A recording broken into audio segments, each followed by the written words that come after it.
Bienvenidos, bienvenidas compañeros. La Corte Internacional de Justicia ordena a Israel detener su ofensiva terrestre y los ataques indiscriminados sobre el pueblo palestino. E Israel asesina con más furia. Como siempre, Israel desconoce el derecho internacional y continúa el genocidio, el mismo que lleva más de 100 años haciéndolo. Recordemos que empezó en 1894, la fecha de la primera alianza. Y hay dos cosas que marcan el ADN de Israel: matar palestinos y desconocer el derecho internacional y los organismos internacionales. Hoy hablaremos del primero. Esto es Historia Política para Zurdos.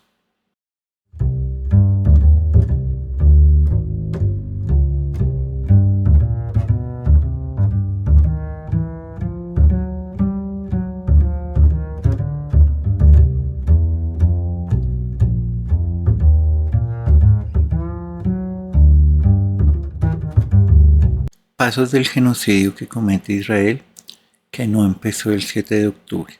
Lo que hizo fue enfatizarse más. Y en este momento lo que hace es consolidarlo. Primero, un desplazamiento forzado. Obligó a toda la gente a ir de norte a sur y a refugiarse en Rafah. Más de 1,5 millones de personas.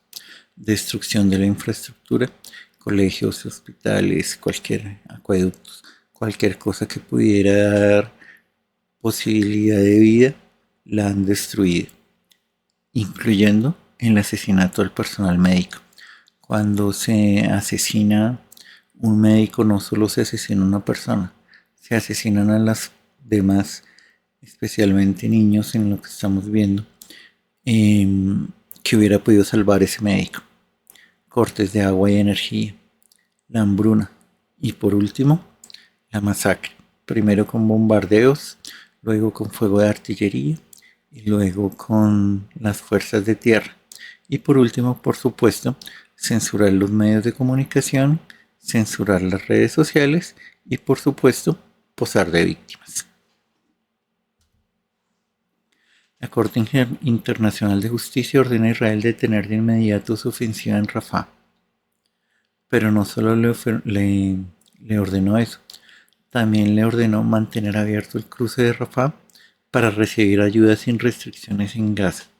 Recordemos que Israel tomó control de la frontera con Egipto, que es por donde entra la ayuda humanitaria, y según Médicos Sin Fronteras, a partir del 6 de mayo no ha entrado un solo camión. Y recordemos que si lograra entrar, los ciudadanos de Israel que son cómplices de este genocidio lo destruirían.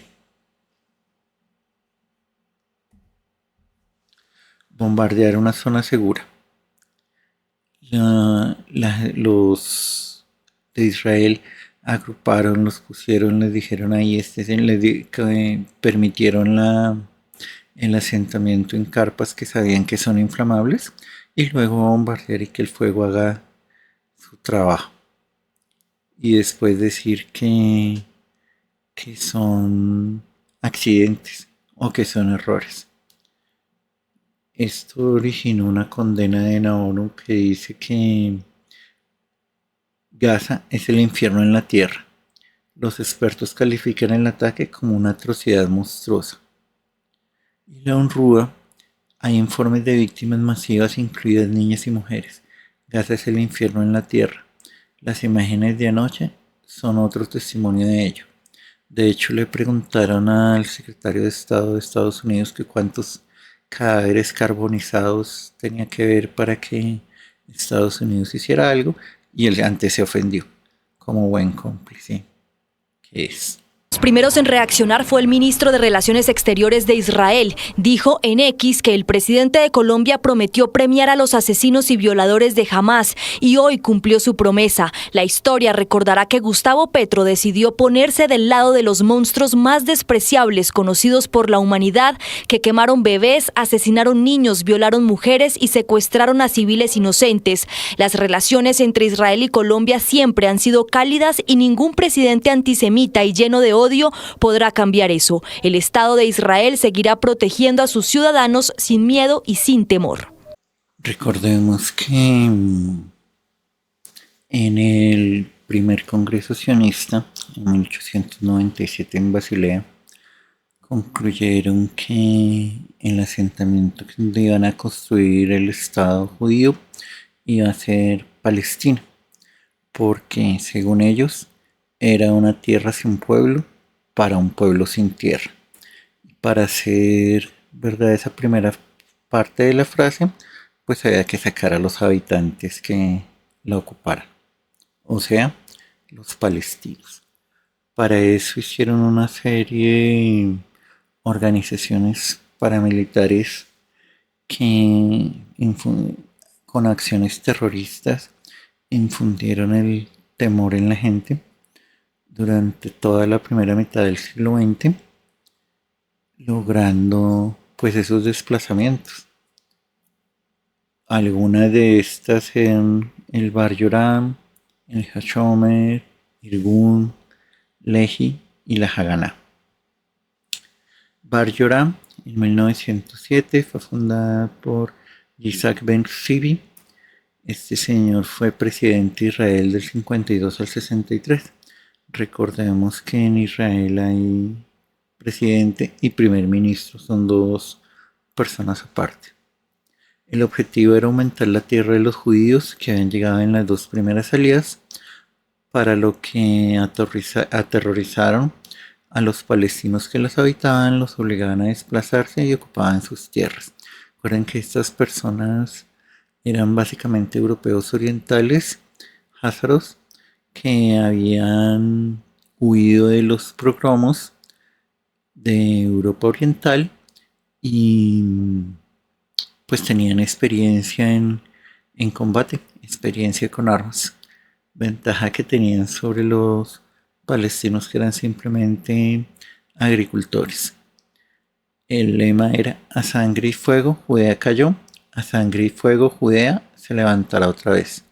Fue absorbido por el Hashomer en 1909. El Hashomer fue el primer intento de proporcionar una defensa organizada de todas las comunidades judías en Israel. El problema era que básicamente no tenían dinero, pero el Ucros, intendente Segera, le financió ese primer ejército organizado.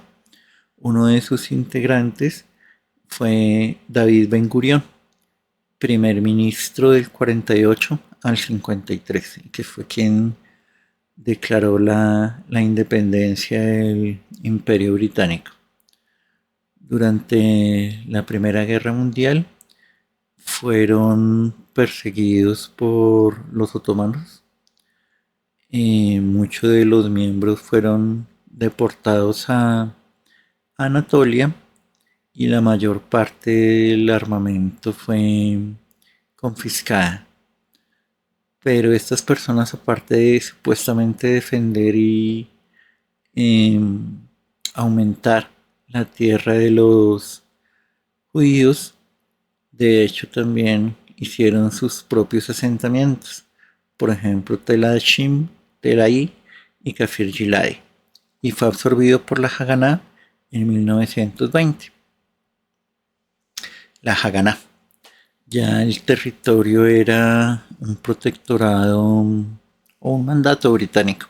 En el 20 todavía no era oficial, fue en el 22 que la Liga de las Naciones se lo entregó, pero en la práctica ya era un dominio británico. Recordamos que ahí venció Lores de Arabia, donde el Imperio Británico había traicionado a los árabes, como lo vimos en videos anteriores.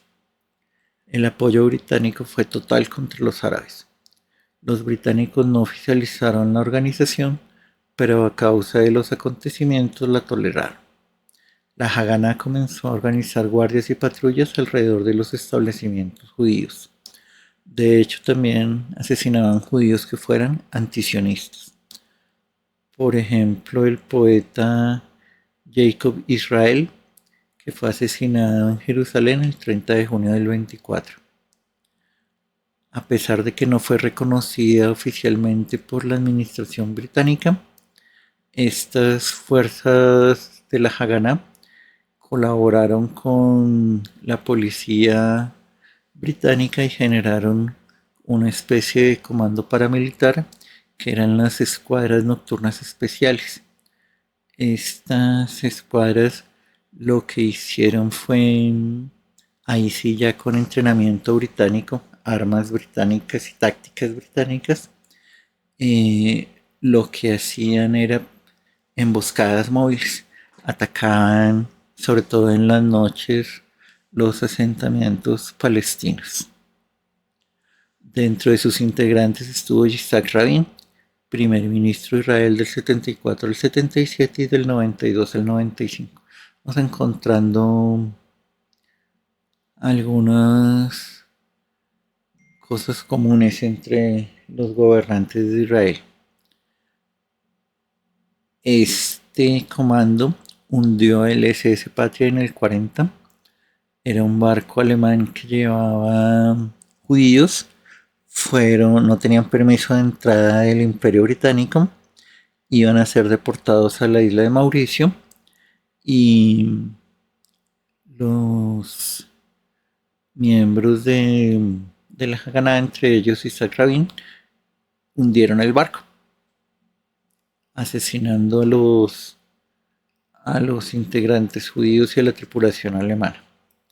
Durante los primeros años de la guerra, sobre todo cuando los alemanes estaban ganando en el norte de África, antes de la batalla del Alamein, el peligro era que los alemanes llegaran a Palestina y pudieran dominar el canal del Suez, tener el control del canal. Para eso, o para evitar eso, lo que hicieron fue armar a los judíos, permitieron un comando judío que combatiera bajo la bandera judía, no sobre la bandera británica. Estuvo compuesta por 5.000 soldados y llegó hasta Italia en septiembre del 44. De allí se originó el Palmaj, que se creó en el 41, que eran las compañías de ataque enfocada en el entrenamiento joven. Eran como comandos de élites. Ahí tenían formación no solo militar, sino también de liderazgo, y fueron los que unos pocos años después generaron los grupos que desataron las masacres que obligaron al desplazamiento de los palestinos, como lo llamaban los judíos, la transferencia. El ejército israelí bombardeó el martes la franja de Gaza de norte a sur, para registrar combates en otros sectores del territorio. Según testigos y un funcionario local, hubo bombardeos en el este y centro de Rafah. También se reportaron disparos en Yan Yunis, una ciudad prácticamente destrozada a unos kilómetros de Rafah, y en la ciudad de Gaza, en el norte. Al menos 3 personas murieron por los bombardeos, de acuerdo con la defensa civil. Otras 4 murieron en el campo palestino de Al-Bureij, en el centro del enclave. Al finalizar la Segunda Guerra Mundial, ya la decisión de los sionistas era sacar a los británicos y a los palestinos de la tierra para quedarse con la totalidad de lo que fue el mandato británico. Para ello armaron organizaciones que ya estaban funcionando, pero las profundizaron, como el Irgun Tzvai Leumi. Por ejemplo, en el finales del 47, el 4 de diciembre para ser más exactos, pusieron una serie de bombas en cafeterías, en las estaciones de ómnibus y disparos desde el techo de la población civil indiscriminadamente, lo mismo que está pasando ahorita. El 29 de diciembre una bomba en la puerta de Damasco mató a 17 árabes, 17 civiles. La definitiva integración de la mayoría de los miembros del Irgun dentro de las fuerzas de defensa israelí fue anunciada por Menachem Begin a finales de 1948. O sea, los terroristas pasaron a ser los soldados del ejército. Entonces, de esos polvos, estos lodos. Begin transformó al Irgun en un partido político y se nombró a sí mismo líder. Con la coalición Likud, Begin fue primer ministro israelí entre el 21 de junio del 77 y el 22 de agosto del 83. En el 88, Herut se disuelve como partido político y se fusiona con el Likud, el partido de Netanyahu. Lehi, luchadores por la libertad de Israel, fue fundada por Abraham Stern en el 40 y su objetivo era desalojar a las autoridades británicas de Palestina mediante el uso de la violencia, permitiendo la inmigración sin restricción de judíos y la formación del Estado judío. Buscaron una alianza con la Italia fascista y la Alemania nazi, creyendo que eran menos enemigos de los judíos que Gran Bretaña. Lehi trató de formar una alianza con los nazis porque al final de cuentas tenían el mismo objetivo, que era sacar a los judíos de Europa. Tras la muerte de Stern en el 42, la nueva dirección del Lehi, que su origen era socialista, buscó el apoyo de la Unión Soviética de Stalin. Ese apoyo pues llegó. De hecho, ni la Unión Soviética ni los Estados Unidos entendían lo que era el Medio Oriente y pensaban simplemente en construir un enclave a la luz de su bipolaridad, de ser comunistas o de ser capitalistas. No entendían que el mundo árabe se regía por otros criterios, pero querían tener su enclave para dominarlo. El Lehi, luchadores por la libertad de Israel, fundada en el 48, aquí me faltó decir que en el 46 hicieron el atentado al Hotel Rey David, donde funcionaba el comando británico, asesinando a más de 100 civiles británicos, la mayoría y el resto árabes. En el 48 el Lehi y el Irgun fueron responsables, se unían porque además de ser terroristas eran capaces de trabajar en equipo y generaron una de las mayores masacres, la de Deir Yassin. Ya de la habíamos hablado en la semana pasada, pero es tan importante porque fue la que rompió con la posibilidad de la coexistencia. De hecho, Ben Gurion decía que sin esta serie de masacres, en especial la de Deir Yassin, era imposible la conformación del Estado de Israel. Es tan fuerte esta masacre que cuando entramos a medios de estudios sionistas niegan su existencia. 254 árabes asesinados entre el 9, 10 y 11 de abril del 48, además con la complicidad de los británicos, que por supuesto no hicieron nada.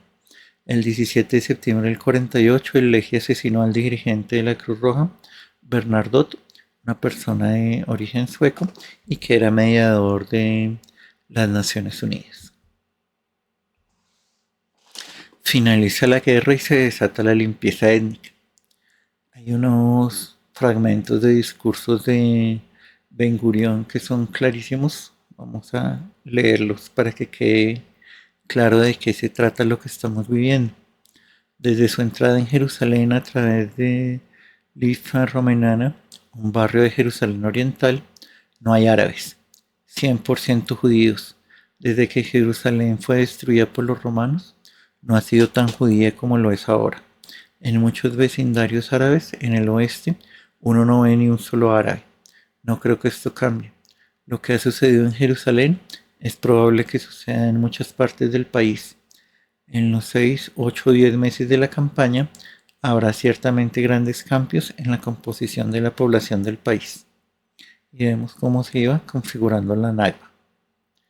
El pánico abrumaba a los árabes de Eretz Israel, la aldea de Colonia que previamente había rechazado todos los ataques de la Haganah, la organización militar clandestina judía que se convirtió en el ejército de Israel, fue evacuada de la noche a la mañana y cayó sin más enfrentamientos. Beit Iksa también fue evacuada. Estos dos lugares pasaban por alto el camino y su caída, junto con la captura de Castel por parte de la Haganah, hicieron posible mantener abierto el camino a Jerusalén. También en el resto del país, los árabes comenzaron a vivir aterrorizados, incluso antes de enfrentarse con las fuerzas judías. La leyenda de Deir Yassin nos ayudó en particular en la salvación de Tiberíades y la conquista de Haifa. Todas las fuerzas judías procedieron a avanzar a través de Haifa como un cuchillo por la mantequilla. Los árabes comenzaron a huir, presas del pánico, gritando Deir Yassin. Israelí no se compromete con el plan de tregua que anunció el presidente de Estados Unidos, supuestamente a iniciativa de Israel. Ahora Netanyahu asegura que lo que Biden anunció no recoge todas las condiciones. Se diluyen las esperanzas de un alto el fuego en Gaza. La guerra, dice Netanyahu, solo acabará cuando Hamás sea destruido. El primer ministro israelí no respalda la propuesta de paz anunciada por Biden el pasado viernes. Dice que es incompleta y que Israel solo aceptará una tregua temporal para liberar a los rehenes. Nuevo golpe para las esperanzas de los gazatíes, que siguen enfrentados a la muerte, al hambre y al dolor.